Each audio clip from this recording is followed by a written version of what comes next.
We are Precision Weigh and Balances, and you can visit us at either balances.com or scaleman.com to purchase the full line of Ohaus SPX and SJX digital scales.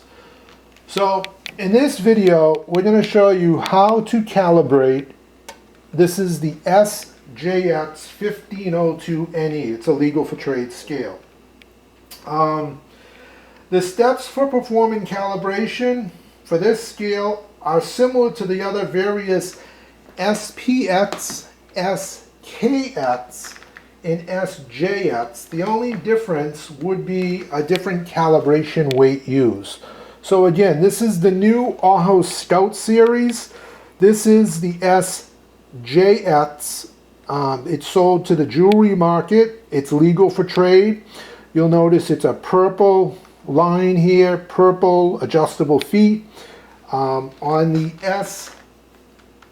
SPX, that is red, and that's basically sold to the lab market. And then there's the SKX, which is sold to the educational market. They're really all the same.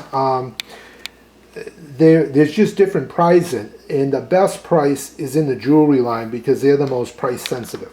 So we're going to walk you through on the steps of calibration, and to do calibration, it's pretty simple. You'd want to have your scale powered up for at least 30 minutes. You want to level your scale. So let me just show you something. When we power up this scale, this is the sprint bubble indicator. Ohaus did a really nice job. When you power this up, there's a backlight that flashes. It might be hard to see because we're using some heavy light in here for this video, but when you turn it on, there's a backlight that flashes that reminds you to level the scale. So I've already leveled it, but you have 4 adjustable feet for leveling.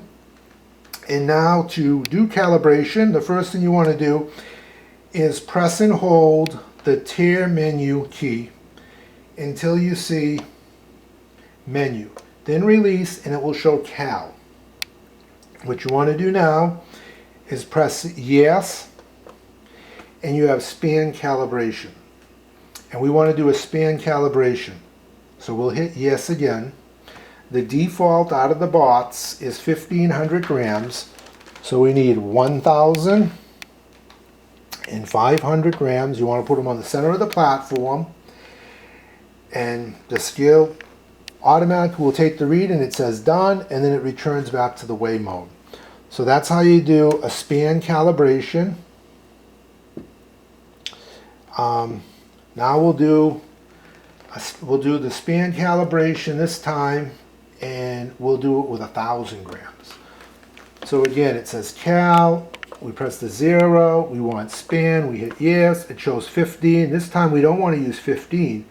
We want to use 1,000. So we're going to hit no, and it goes to 1,000. You only have a choice of 1,000 or 1,500. So we want 1,000. It flashes 1,000. This time we're going to take 1,000 gram weight, put it right on the center. You'll see the dashes with a C, meaning it stored the value. It's done. It returns back to the weigh mode. Very simple. Now this time we're going to do a linearity calibration. A linearity calibration is a 3-point calibration. So again, we press and hold the menu key. It says cal. We say yes. This time we don't want to do span. We want to do linearity. So we'll hit no. It says LIN. We'll hit yes. We want to do linearity. It flashes. You need 1,000 gram weight. It's not user selectable. You have to have 1,000 gram weight. We'll put the 1,000 on. Now it's asking for 1,500. We add another 500 grams. Stores it. Says it's done. Returns back to the weigh-in mode.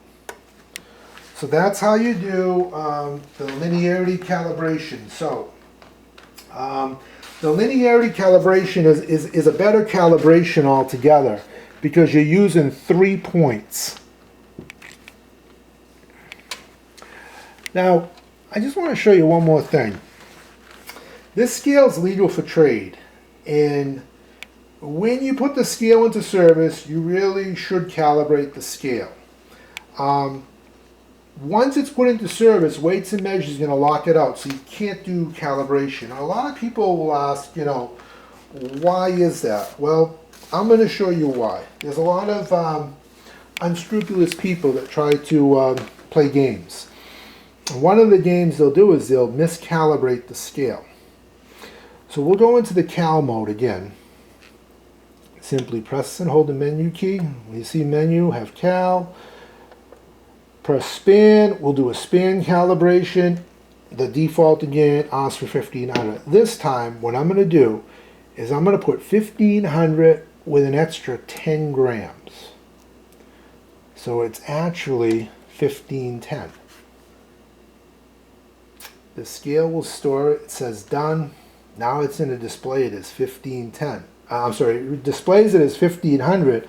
Although if you look here again, this is a 10 gram weight, a 500 gram weight, and a 1 kg weight. So what would happen is, if you were a person that had 1,000 grams of sterling silver and you were going to sell it, a pawn shop owner would say, okay, I'm going to pay you on 993.4 grams. So they would be shortchanging you altogether 6.4 grams. So this is why the scale gets locked out. So you can see again, you know, 500 grams, if I miscalibrate it, would show 496. So that's why when the scale's put into service, you're going to calibrate the scale, span, we'll say yes. This time we'll put on the whole, the correct 1500 grams. Shows C, stores the value, it's done, returns to the original weigh mode. This time,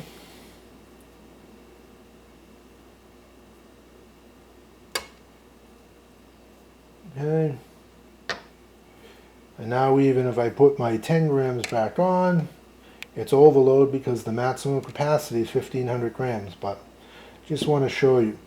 Now, real quickly, I'm going to put this scale, so we'll just pretend that I'm using it for a legal for trade application. Weights and measures would lock this right here. So they'd lock it, they would either put a seal on here or they put a bracket.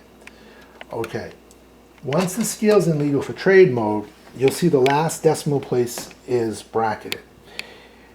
If I try to calibrate the scale, remember, I typically just press the mode key. When menu comes up, I release and I see cal. If I do that, I release, I come to setup. There's no cal. The cal is disabled. You cannot do it in legal for trade mode. So that's the reason why legal for trade scales need to be locked out. So that pretty much covers the calibration. Again, we are Precision Weigh and Balances. You can visit us on the web. These are in stock and they're going to be, we anticipate, our #1 sell-in legal for trade portable scale. Thanks for watching this video and consider subscribing to our channel.